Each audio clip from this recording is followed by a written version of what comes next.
समपराशरी विलयन किसे कहते हैं? यहाँ पे एक इंपॉर्टेंट क्वेश्चन आपको दिया जा रहा है, समपराशरी विलयन किसे कहते हैं?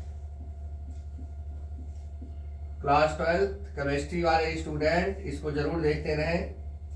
अब कहते हैं कि ऐसे दो विलयन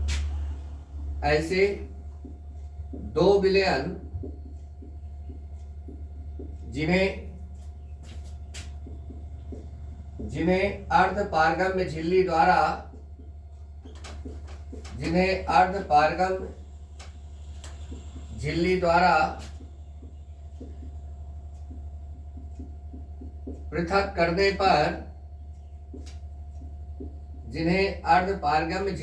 पृथक करने पर परासरण नहीं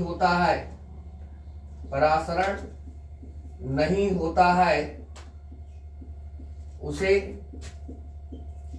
समपरासारी विलयन कहते हैं। ये आपको याद रखना है कि समपरासारी विलयन किसे कहते हैं। विलयन चैप्टर का एक महत्वपूर्ण क्वेश्चन ये है कि समपरासारी विलयन किसे कहते हैं। ऐसे दो विलयन जिन्हें अर्धपारगम्य झिल्ली द्वारा पृथक करने पर परासरण नहीं होता है, उसे समपरासारी विलयन कहते हैं। ऐसे दो विलयन, जैसे मान लीजिए कोई पात्र यहाँ पे है और यहाँ पे एक झिल्ली लगी हुई है और इसमें एक सॉल्यूशन भरा हुआ है। इसमें दो विलयन के सॉल्यूशन भरे गए हैं। अगर दोनों विलयन इस तरह से हो कि इन्हें अर्धपारगम्य द्वारा पृथक किया जाए तो ये दोनों विलयन का परासरण ना हो, यानी पृथक ना हो, तो ऐसे विलयन को क्या कहते हैं? समपरासारी विलयन कहते हैं।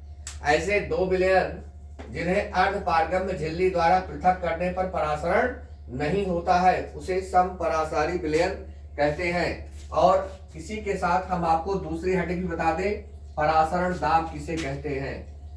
ये दोनों क्वेश्चन आपके इंपॉर्टेंट हैं, विलयन चैप्टर से हैं।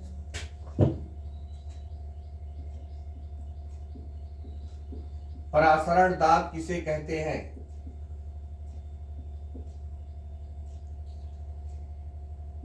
क्या है परासरण दाब की परिभाषा? विलायक का कम सांद्रता से अधिक सांद्रता की ओर परासरण क्या कहलाता है? परासरण दाब कहलाता है। किसी विलयन का या विलायक का किसी विलायक का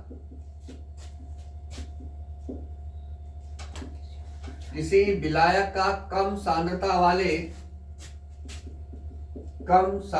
वाले विलयन से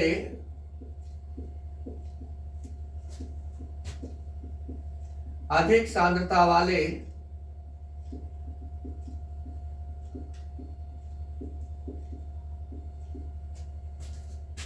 विलयन की ओर का परासरण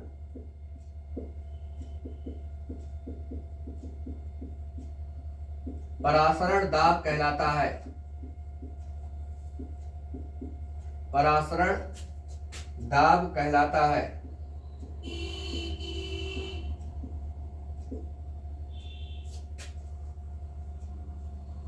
किसी विलायक का कम सांद्रता वाले विलयन से अधिक सांद्रता वाले विलयन की ओर का परासरण क्या कहलाता है? परासरण दाब कहलाता है। तो इस तरह से ये दो डिफिनीशन आपको दी गई और दोनों ही डिफिनीशन आप पढ़ के जाइएगा। Thank you, best of luck.